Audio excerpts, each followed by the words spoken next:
feel like I never took the time to do an introduction. I mean, I just popped on the scene like, here I am. And you don't know anything about me. I mean, most of you know that I sell vintage, right?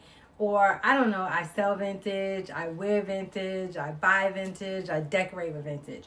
But do you really know me? Because really my story, I think, when I start thinking about it, is a good one. It's very unique. But anyway, let's get started with the introductions. I really honestly don't like talking about myself. But let's get into the introductions. First, me. You know me as Respect Thy Vintage, formerly Shotzi's Way. But my name is Shashawn. Shashawn is what my family calls me, but I direct people to call me Shashawn. I started, which way do I want to go?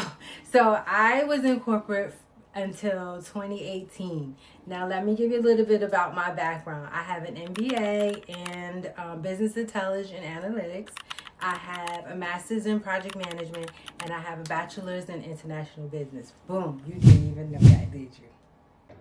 What? I know. And I know you're saying like, well, why all that? Well, first I'm a woman and I had FOMO syndrome and I always wanted to show credibility as a woman. And then on top of that, a black woman. I'm just saying it. So that is about hundreds of thousands of dollars in debt for degrees that I don't even use. I have 3 beautiful children and my last one is in college in New York. That's just a small portion of who I am. But to be honest, I've always been that girl. And I'm going to explain to you why. Because also my degrees are relevant too, because I grew up in a project. And I am that story that you can make it out. You can make it. Now I had 2 sets of family. One in the projects and one who lived middle class. And I was exposed to both. But when people call me bougie, I be like, how? How you bougie from the projects? I'm not bougie. But anyway, fashion, art, and creativity have always been a part of my life. When I was a young girl, I used to sketch, and I used to actually want to be an advertising agent or a buyer that travels the world and pick up beautiful fabrics for industries and things like that. Like, this has always been my world. I didn't just pop up doing this when social media started. I've always loved things, beautiful things. First story. So I was graduating in 8th grade, and my grandmother came to me and she said, okay, let's go get you some things to wear on graduation day.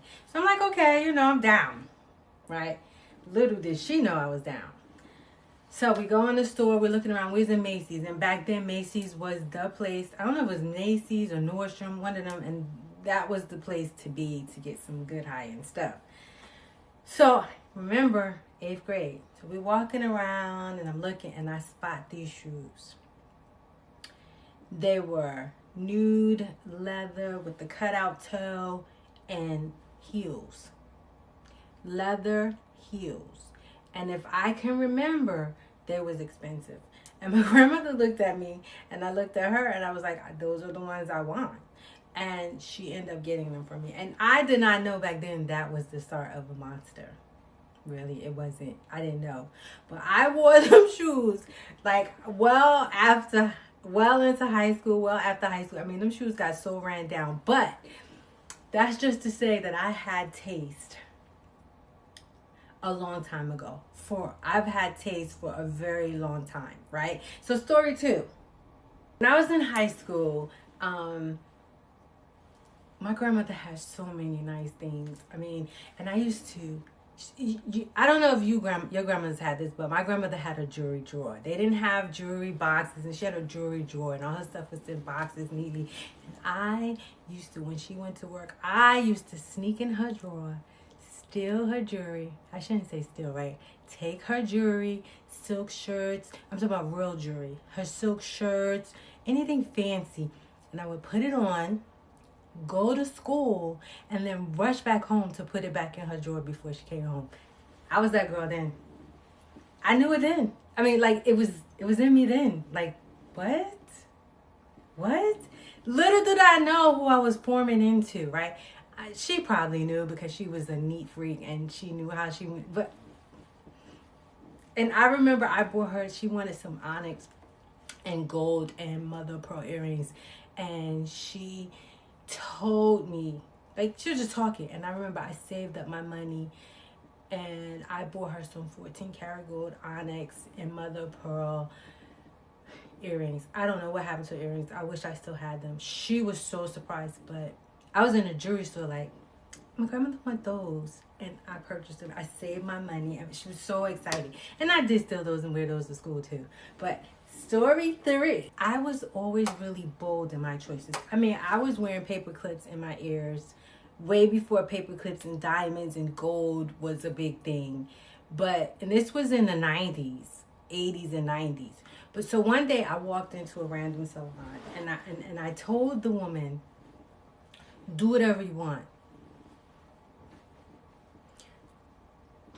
Why did I do that? She cut all my hair off. All of it. And I'm stunned. I'm in a senior in high school. You know, you don't say too much. You don't, like, I was like basically in shock. Anybody ever got their hair cut and they didn't want it, you know what I'm talking about. I was in shock. I took the bus all the way back home just in shock. And I go, I think I had a jerry curl too. I don't remember. But I go home, I'm in the bathroom, and I'm bawling, crying. I call my sister Pat. And this, I'm going to tell you, this is how mean siblings can be sometimes and cruel. Like, that's why my skin is so thick. So I call my sister Pat, and I go, you know, and I'm crying. Now I'm crying. And she looks at my hair, and I'm like, what do you think? She looks at me and goes, I hope you got bobby pins up in there. Oh, my God. I bawled. But eventually, that created my signature short haircut that I carried for years. It turned out to be a beautiful thing. So I was bold then. Like, the person you see here has always been her. There's nothing new under the sun with me. I just got better with it, right? So, I don't know. I might go back to that short haircut too. I've been thinking about it. I've really been really contemplating. It's so much work though. I've been really thinking about it. I left corporate to start my business, right? With the support of my family. And I started out selling jewelry because I love jewelry. People always ask me about my jewelry. But then COVID hit. And so I was stuck, right? And I was like, what do I do? People don't want jewelry. But little did I know they did. But that pushed me into vintage and reselling. I discovered I had a gift for this. And when I look at myself, okay, I shouldn't say I don't have many talents, because I do. But this thing right here, I really get it. I really understand it. And really, I'm good at it. I believe I'm really good at it. I say all that to say, not to say anything, but just to introduce myself. Because like I said, I popped up here like, here I am. And I just want this channel to be a fun channel. I mean, I also got imposter syndrome because I'm like, do they really want to hear your story? I do have a story now. At 58, I know style has no expiration date. None.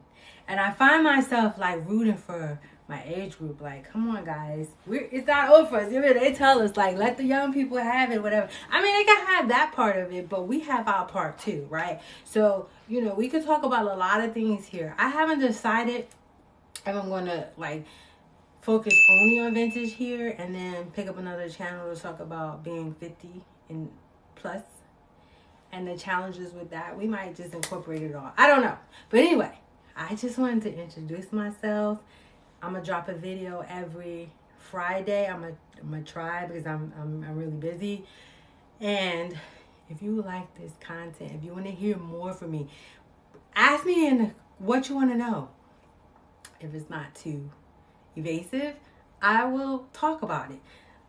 Like, comment, subscribe, so I know that you people want to hear and shit. So I say you people, excuse me for that, but so you let me know what you want to hear, or that you want to see me, you want to hear me. You see my shorts, right?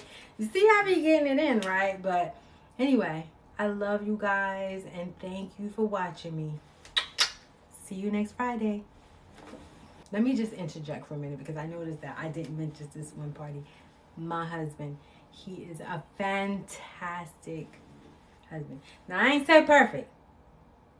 I said fantastic because he has been truly supportive in my journey and in me talking about where I want to go and where I want to do things, and sometimes financially supportive. But I'd be amiss to exclude him from this because he is one of the most important factors into helping me into who I am today. I'm the main character, but he's the supporting character.